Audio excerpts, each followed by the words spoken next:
for lawyers, even more so. I think they are paid to go in there to have all the answers and to know what's potting. And so I think that does make it harder, because that wanting to be right can override that being curious and open to finding out, are there other ways, and being vulnerable to say, what else? What if? All of these creative thinking questions become a little bit harder, because being right puts you in one place. It makes you a bit stuck, and you have to hold to that and defend that. Welcome to Legal Off The Leash, the podcast where we take the legal profession out of the box and into a happier, more fulfilling future. We're your hosts, Elizabeth de Stadler and Scott Simmons.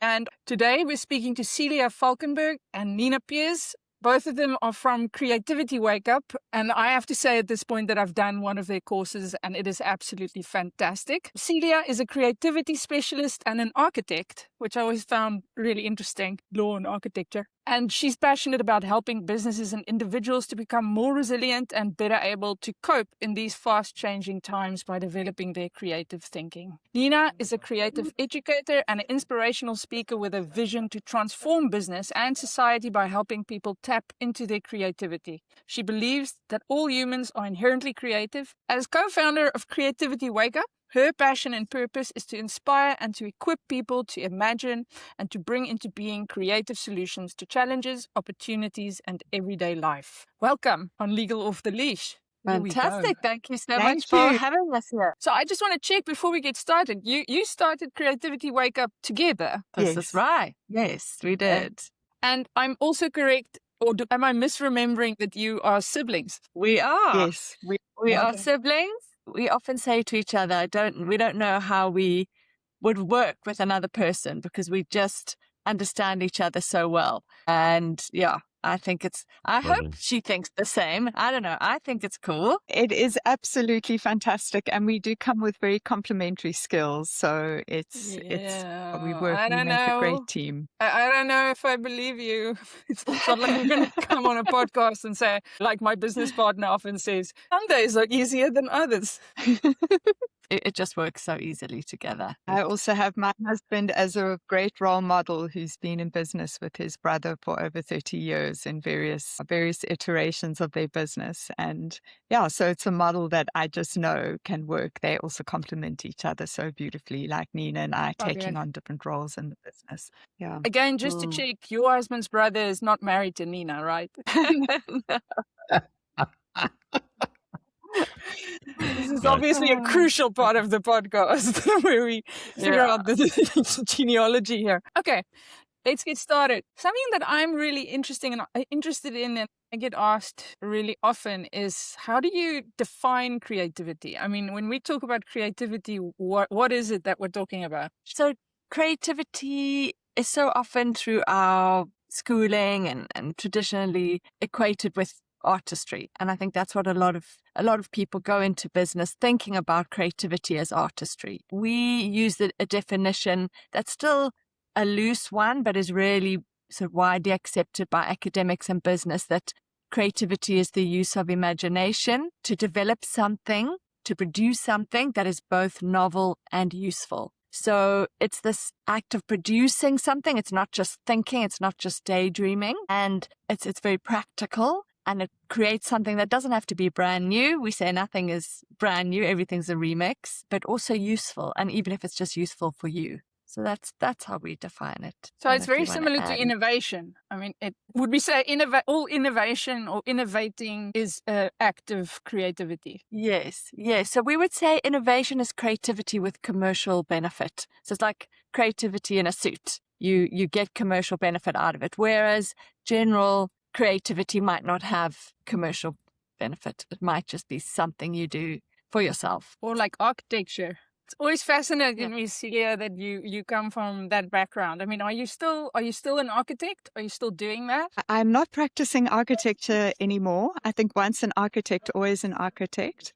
But I closed my practice several years ago and work full-time in Creativity Wake Up with Nina. So I took off my architecture hat. So I've got a question for you then, and I think it alludes to how we all sometimes feel about school. So we'll probably come on to that in a bit. Is creativity innate within us, and how do we develop it? Love that you referred back to school, Scott. And it's just was fascinated to hear that the most watched TED Talk of all time is by Sir Ken Robinson, and it's called Do Schools Kill Creativity? And it has been watched over 27 million times. And it is, anybody listening to this podcast, I can highly recommend it. But I think the essence of what Sir Ken says in that video is, yes, we are all born creative. I think all kids have genius level creativity, but it is somehow trained out of us. And we do see that as time goes on, creativity levels drop, but it does not need to be that way.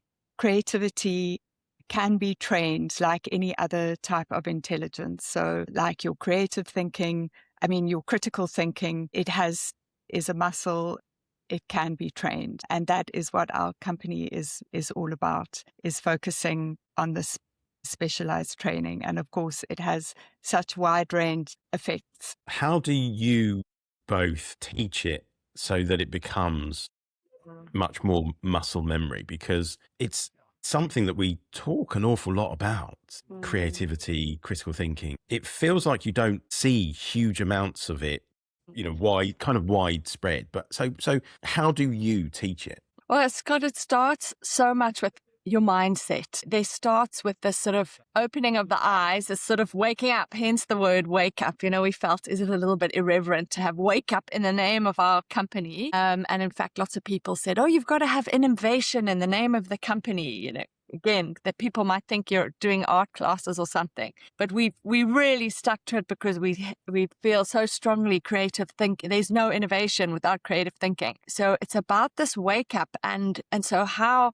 does one wake up? And it can be a gradual thing, so over time, over a number of lessons, but it can also be just a moment that sort of, okay, I see. When somebody sees something, they start to accept it. So it's up to each person how quickly this wake up happens and how strongly. For some people, it is so strong. And we've seen people throughout a workshop have like an about turn in their mind, and they walk away with such a renewed sense of hope and energy. And we can actually feel the energy in the room. It's helping people. First of all, we start off by blasting so many of these myths of people. What do you understand about creativity? That's the first part. And so many of the people who say, I believe it relates to artistry. And the common thing we hear, and we hear this from so many creativity developers as well, that people say, I don't have a creative bone in my body, or I can't draw a stick figure, or, I'm just not creative. We hear that again and again and again. And we really start by breaking that away and saying, we're not going to you're not going to get anywhere if you hold on to this belief. The brain trainer, Jim Quick, always says you get to hold on to the limitations that you set for yourself. So our first thing is letting go of these limitations and saying, what do I understand about it? And once I start to believe that I can think more creatively, that's our first hurdle. And then we start to work off, well, what are all the things that are stopping my creative thinking, and start clearing all those away. And then we start working on developing the creative muscle through very many different exercises. But I was saying to Celia, when we're talking about our careers, like one of the names I sort of refer to myself as Nina the cleaner, not because I love cleaning, and I do love cleaning, and I have in my life worked in housekeeping on a ski resort. I was one of those people who knocked on the door with my little trolley, housekeeping. So Nina the cleaner refers to the fact that a lot of creativity development is cleaning off the stuff that we get, we put onto ourselves through our careers, through even our schooling, things people say to us, things we believe about ourselves, and then we carry that around, and that stops us. So we are super passionate about human potential. And I mean, as I'm saying that sounds a little bit like even oversaid, but just humans are absolutely amazing. And the things that we can do and the capacities of our brain is just mind-blowing. And if we can just tap into a little bit of that, we can go so far.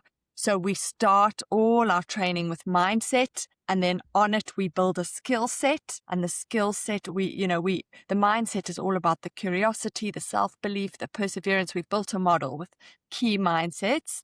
And then the skill set is learning to use our imagination, learning to stretch our thinking. There's a whole skill set. And then there are tools that then go on top of that, very particular creative thinking tools that we'll use with teams and processes like creative problem solving processes. And what we saw when we began, quite a lot of the creative thinking training started with the tools, and was just give people tools or give people little hacks. And we believe, like fitness, you can't hack fitness. You need to do the sit-ups, you need to do the runs, and then you get fit. And so it is with developing our brain. You can have a momentary aha or a revelation. There's such a lovely word in Japanese, and now I can't remember what it is. Anyway, it's like when all the lights go on, that can be quick, but developing and making it become, as you're saying, Elizabeth, part of your everyday life and changing how you approach your thinking, that takes time and repetition. And that's why we like to work with teams over time, so that we can help them embed those new ways of thinking. So why is it, do you think, that people limit themselves in these ways? Because you gave a great example, actually, of, people say, I can't draw or I can't do that sort of thing. And I used to be one of those.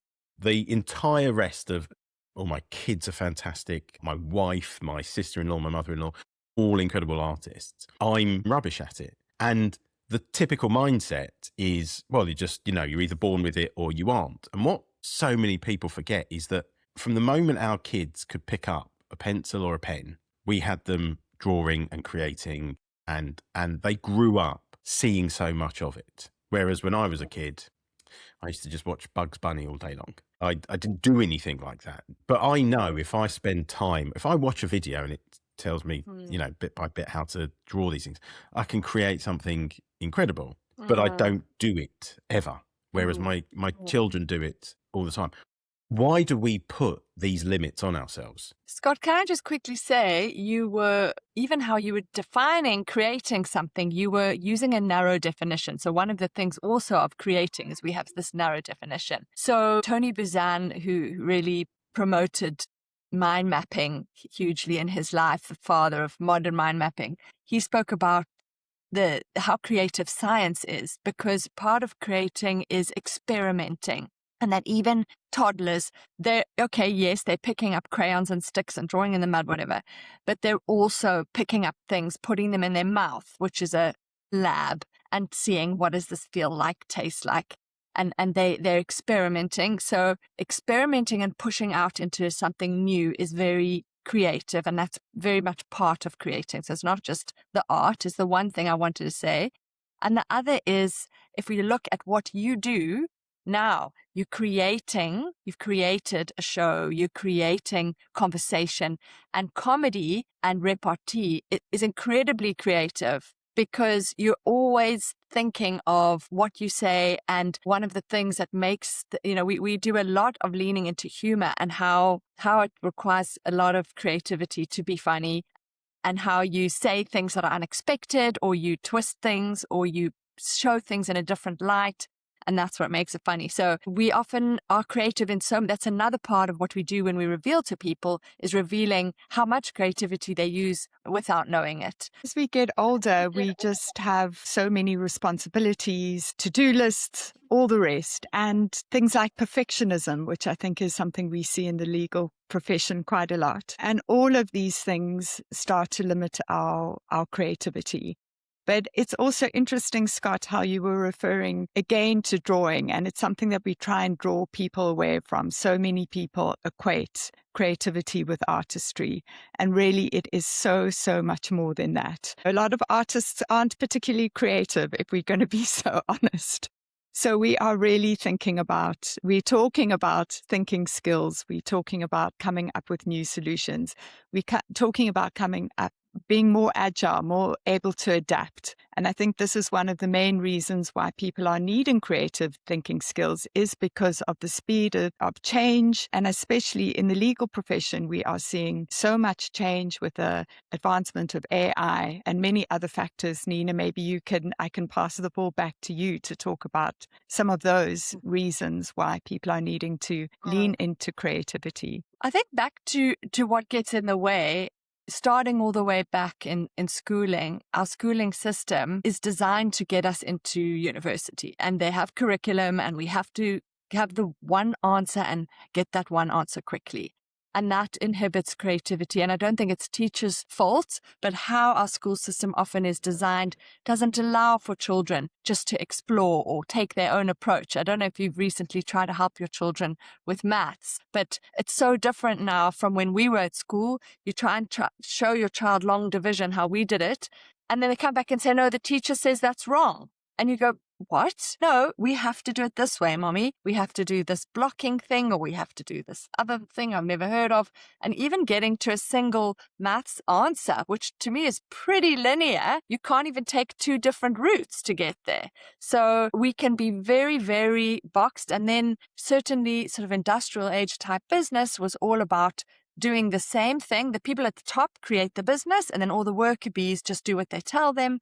And you do the same thing faster and more efficiently. So, and the business leaders need to think about any creative ways to do that. But you really just, it's all convergent thinking rather than divergent.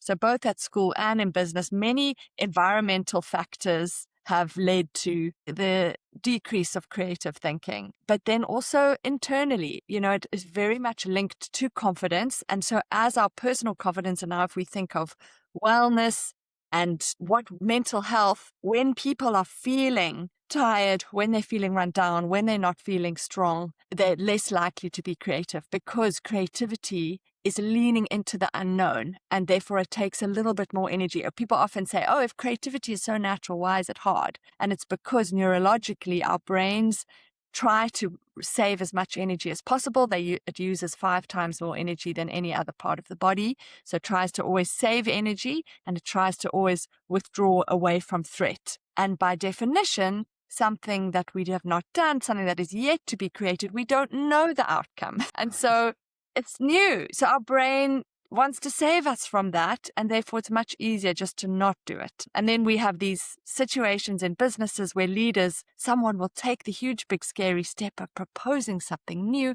proposing something creative, and the leader goes, well, will it work? I want to see the ROI.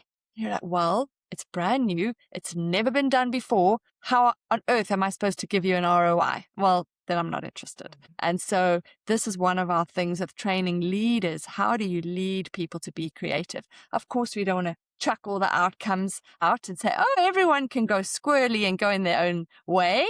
But we definitely still want to get to the business results. But how do we do that whilst allowing people some leeway to create and to think differently and to innovate? There's this wonderful quote by one of my favorite people of all time, Daniel Kahneman. And the one day I was reading about an interview, Adam Grant was interviewing him, and he asked him, why do you always look so happy when someone disproves your research? And he said, well, in that minute, I am less wrong than I was before.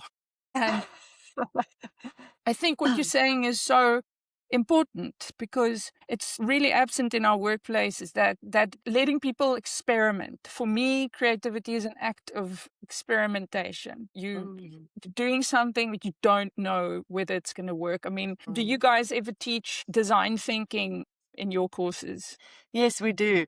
Yeah, and in fact, that word experimentation is in some circles more preferred to creativity, like we hear leaders talking about, we want to create a culture of experimentation. That can also put some people on edge and make them worried, because they're like, oh, I'm trying to have a center of excellence. Like we had one client, this is really for realsies, one of their values was 0 tolerance for failure. That was their value. Wow, wow, okay. And they wondered why the people weren't performing, and why their competitors were coming up with more creative and better things than they were.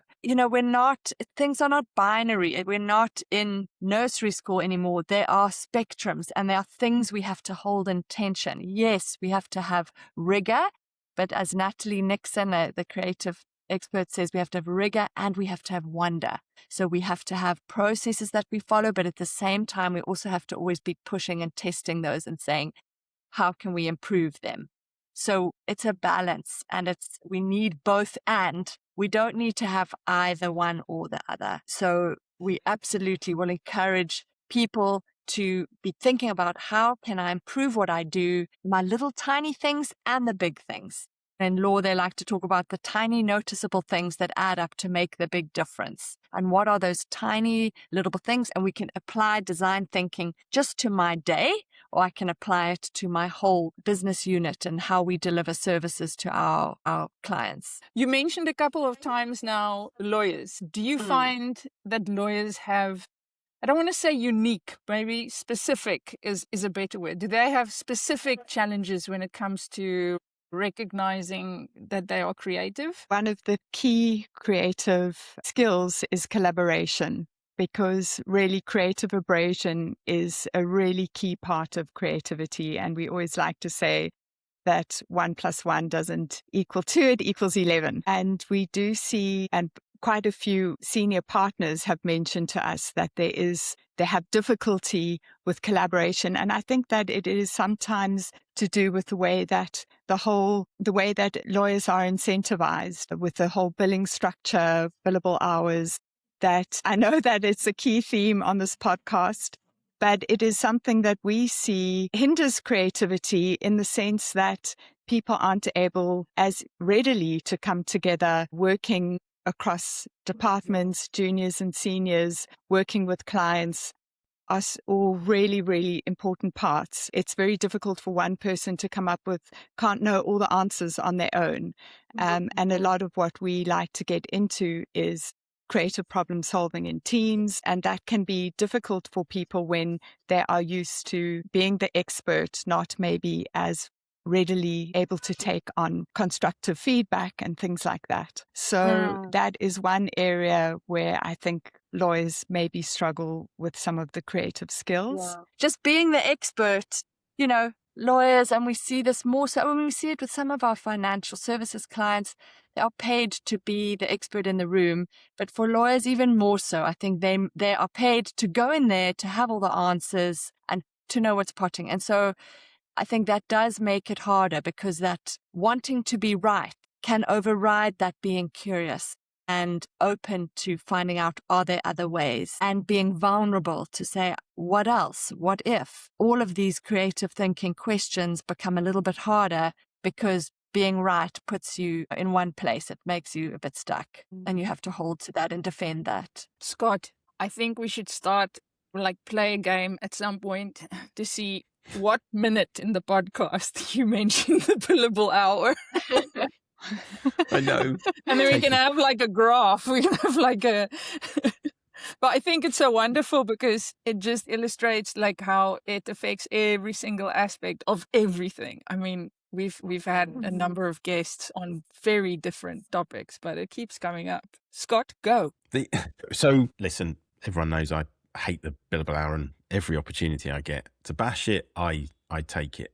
But I think in this case, it's very interesting that, again, unprompted, you mention it, because you're talking about creativity coming through collaboration. And what the billable hour teaches you is that you have to worry about yourself and what you're doing only. That's the priority, is reaching those hours. And so it doesn't teach you the value of collaboration. So that's, for me, that's a great argument. I hadn't really given too much.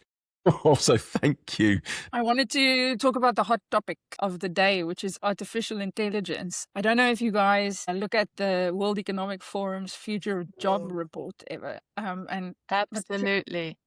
Creativity was right up there. And then they made the bold statement that these are also the jobs that AI can't replace.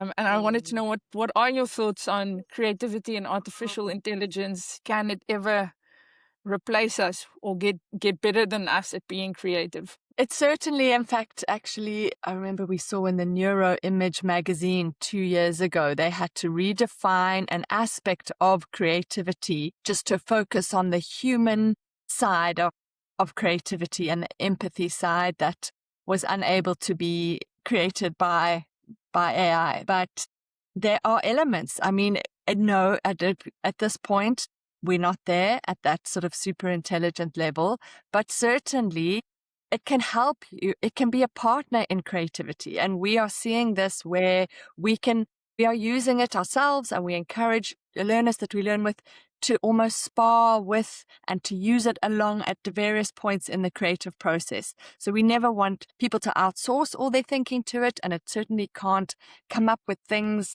like our human brain has that haven't been thought of before. But it can prompt angles. I once heard such an interesting podcast by an advertiser who uses it as she thinks of campaigns as someone in marketing. And she was talking about working on a dog food campaign. And she was talking to, can't remember what system she was using, Claude or something, about all the different perspectives in the room and what would be, let's say a home gets a new puppy, and what does the father think of the puppy? What does the mother think of the new puppy? And they were going to use all these different angles and then think about how they could think about this dog food. And this system came back with perspectives she had not thought of, including, it said, what does the couch think of the new puppy? And she just thought that was so interesting because the system didn't know that that was not what a human would include. But it included it because it saw it in the room, was the couch. And so this became an aspect of their campaign and just helped prompt her thinking even further. But she wasn't outsourcing all of her thinking as she couldn't do. So yes, we do think it can help us, and it can accelerate things, but we mustn't let it make us get lazy. We can use it to talk to. And in fact, last night I was taking my daughter to university, and she had an address by the dean, and I bumped into a student who's a young relative of ours who's going to be studying law, and he said he'd been addressed by the head of the law faculty, who spent a lot of time talking about AI and how they must not let it do their thinking for them in law school. And so we said, but all our legal clients are using it a lot and you can't be allergic to it. But he was saying, what the dean was speaking about was that all of those lawyers have trained and been through all the hard yards and developed their thinking, and now then they use the AI on top of it. But as students, there's this huge danger now, while it's also new, that they just don't develop that thinking. Because that's a little bit different to what you were saying, Elizabeth, specifically about creativity. Now I'm talking about the technical aspect of law as well. But I just thought that was quite interesting, how much time they spoke about it at the university yesterday. There's a name for what you're describing. They call it brain rot, although it can happen with people who are specialists as well. And I've heard that some of the big firms, what they are doing is they're allowing associates, so baby lawyers, to use AI for certain tasks, but not for others, or they're limiting the amount of time that people can spend on the platforms, which I think it's a very tough problem. Is to what degree do you want them to suffer a little bit? There's a bit of hazing as well. I want you to suffer because I suffered. Just going back to that Future of Jobs report, I think that a lot of the key is in the way that the different skills have been, their positions on the table for currently. So according to the Future of Jobs report, the top skills are those technical skills, big data and AI. But the most critical thinking skill is creative thinking. And that's because that is going to allow us to adapt and to be able to assimilate and use these technologies most appropriately, which is why we're thinking the work we're doing is more important than ever. And as Nina said, I think using AI as a buddy can be a very, very useful way of viewing it. Do you think there is that danger, that real danger, that AI does kind of destroy creative thinking, does destroy critical thinking, because it is just so easy just to go straight to it? Because there is an element of what that dean was saying, which is previous generations have gone through this stage where they didn't have access to all of this, and therefore all of that thinking was done on their own. Mm-hmm. And depending on how you use AI, it can either be as a tool, as a partner, as a buddy, or you can just let it do everything for you. I can't remember what the research showed, but it was saying that if you get AI to write something for you, you'll remember next to nothing of it. Whereas if you write it, you're going to remember most of it, even if you can't remember certain specific things. But if you allow AI to write it for you, there's no amount of, you have to read it so often for it to go in because it didn't come kind of from you. Is that the danger where we could get to? Or are we all just in this phase of so much uncertainty? Let's head straight for catastrophe. I think it's up to each person. I just think the same way all of us have the danger of just getting sucked into our phones and wasting our time, doom scrolling all the time.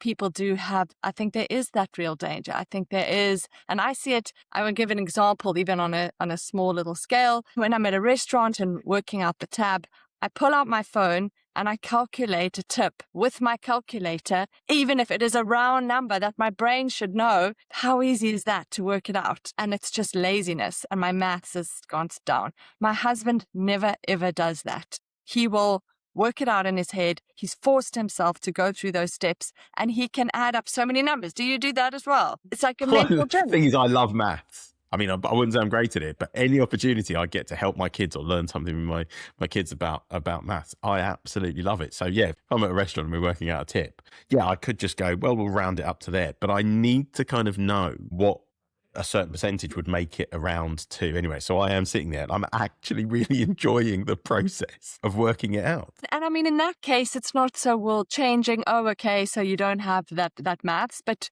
then he'd speak about being in a business meeting with his business partner, talking to other people about percentages of commissions and this and that. And he's quickly doing the maths in his head on the fly and thinking about the implications for the business. And his business partner, who is absolutely brilliant and, shot the lights out in all of his studies, would say, oh, okay, can we just have a chat and want to pull out the calculator and kind of work out what that means? And he's like, no, work it out in your head. So it can have implications on the fly.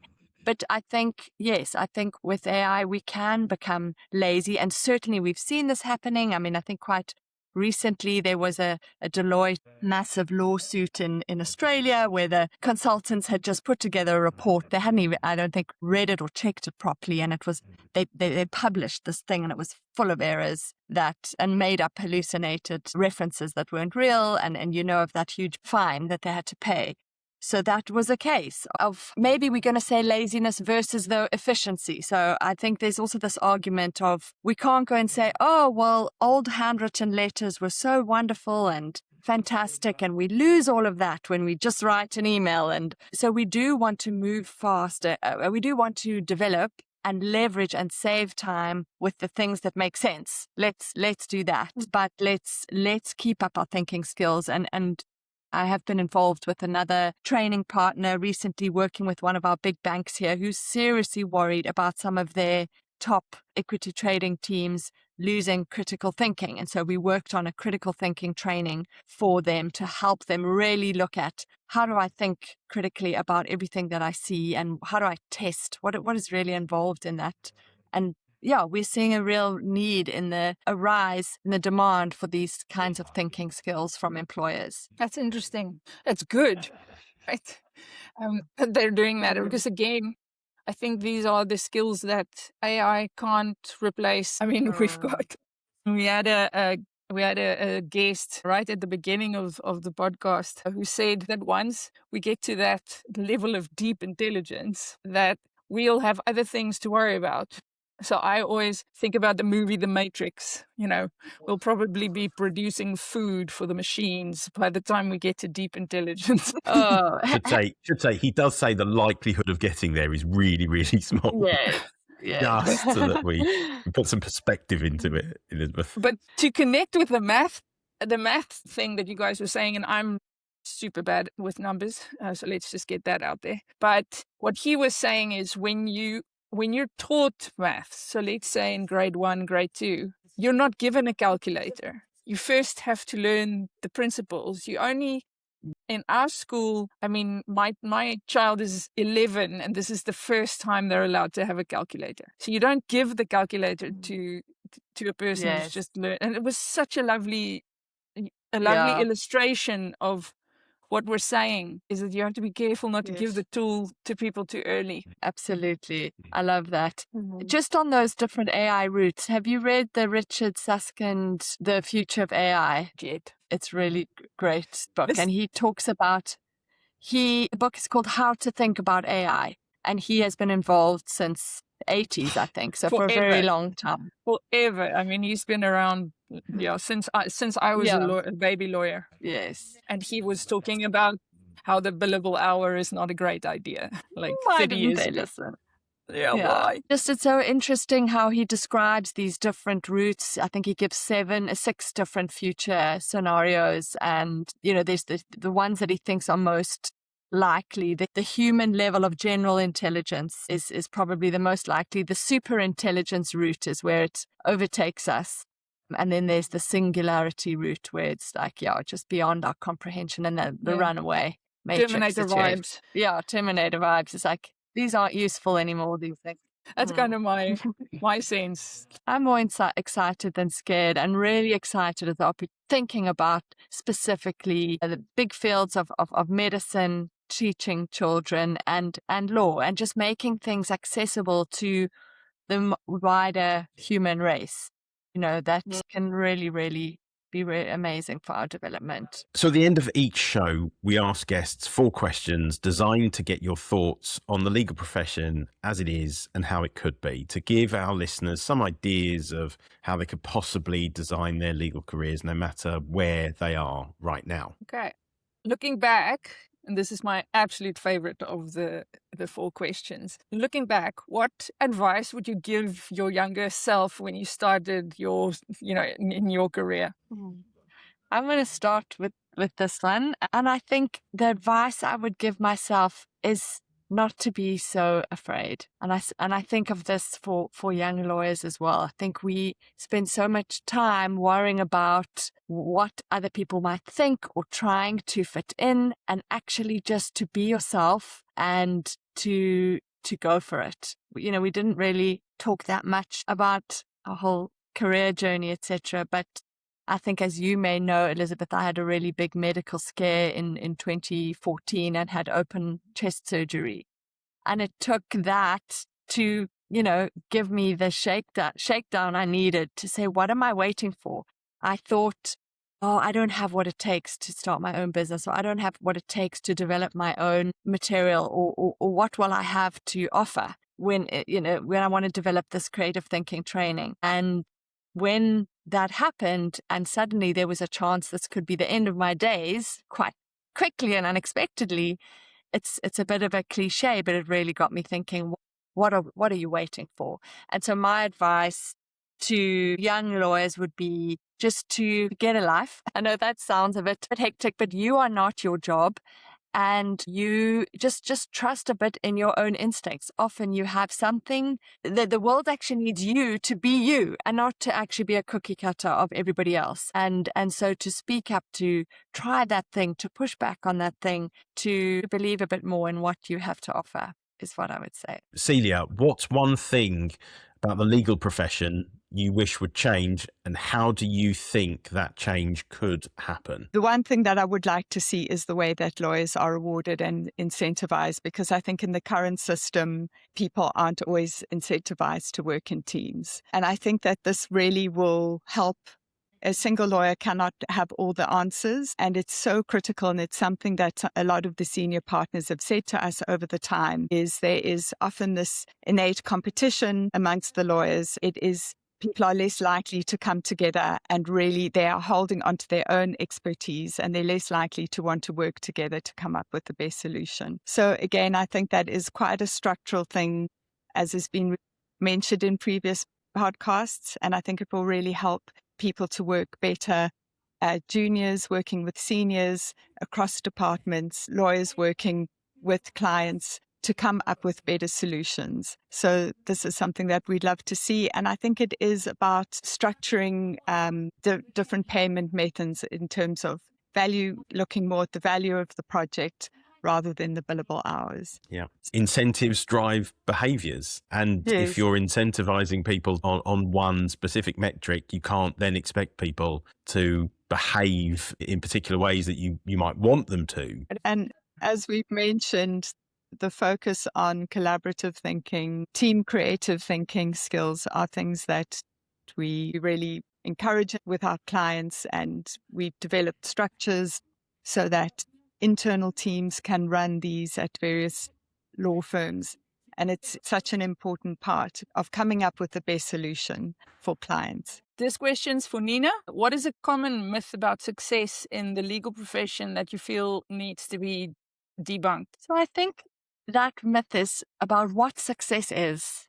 And I would say this isn't only for the legal profession, but what do we as humans think of as success? So are we so successful when we hit senior partner, or when we hit certain numbers, or if we are on the top of that leaderboard of the highest earners in the organization? But are we falling apart in our health or our relationships? And what is the rest of our life like? So I think for me, it's more of those general things of what is success, really. And I love the work of Martha Beck, and she has an amazing book called The Way of Integrity. And it talks about, it actually uses Dante's Inferno as an analogy for how we can get back to integrity. And sometimes, we see this in the legal field, but in all fields, that we get lost in this dark wood of error, trying to be someone who we might not be, trying to achieve what we think other people want us to achieve. And it can really impact our well-being. So let's define what is success, and success as a whole human. And I think, if that could be changed, that would be amazing. And if it's not working, change it, because it's like that sex advice I heard once a lady say to the partners, if what you are doing is not, working, don't do it harder. Because for our careers, it's not working. Let me just put more and more and more hours. And where does it get us? And I think, burnout is not going to help. I wish we could find a way to frame that into creativity so that could be the takeaway. that we got at the front of the episode. I think we need to use it in the marketing, for sure. Yes. Secret to successful sex life, if you listen to this episode. If you take nothing else away from this. Oh my gosh, that was good. How do I come back from that? So, Celia, what would it look like if you could design the ideal legal career path? And obviously, we appreciate that this is going to come from a completely different perspective. So from working with lawyers, I would add a lot more power skills from very, very early on to help lawyers better understand themselves, also more leadership and management skills, better communication and collaboration. And I think as an architect, if I were to design a building in a way that many legal careers are currently designed, it would have one entrance. It wouldn't have any windows. The building would have a very, very steep and treacherous staircase, possibly with no banisters, and a very long drop down to the bottom. Maybe, I don't think, any soft furnishings or bathrooms. So I would want to see a more beautifully designed building with lots of entrances, with beautiful views, because everybody does have beautiful views around them in their life. I think they're just not always seeing it. I think lots of courtyards for well-being, more communal spaces for all that collaboration. Yeah, I think instead of a single track career path, just multiple career paths that are all equally valued. I think as a lawyer, you want to ask yourself, if your career was a building, would you actually want to live in it? That's really good. That's very good. So tell us a little bit more about where people can find you and what you're up to. You can find us at creativitywakeup.com. You can find us on LinkedIn. We are up to lots. So if anyone wants to contact us to talk about working with them or their firms, either individual creative thinking coaching or joining courses, we also have a Leveraging Your Creative Intelligence for Law Global virtual course coming up in June this year. And we thought we'd offer your listeners a special discount. So we'd love to give you a link in your show notes for them to get a discount if they want to sign up to that virtual course that takes place throughout the month of June. Amazing. How's Thank you that? very much. Yeah, amazing. The code will be something like Legals Off The Leash in the code. So creative. I love it. I love it. Yeah, okay. Well, we'll make sure that gets into the show notes and that we start promoting that once the episode Yes. goes live. Absolutely. Perfect. And- Great. You do the thank you, Awesome. Scott. I'm not doing it. I'm good at it. Okay, then. Okay, so a big thank you to Nina and Celia for coming onto the show and talking to us about creativity. So much potential impact that this can have on lawyers and law firms. We've been your hosts, Scott Simmons and Elizabeth de Stadler, and this has been Legal Off the Leash. I have to say, I did not think we would ever have sex advice on the show.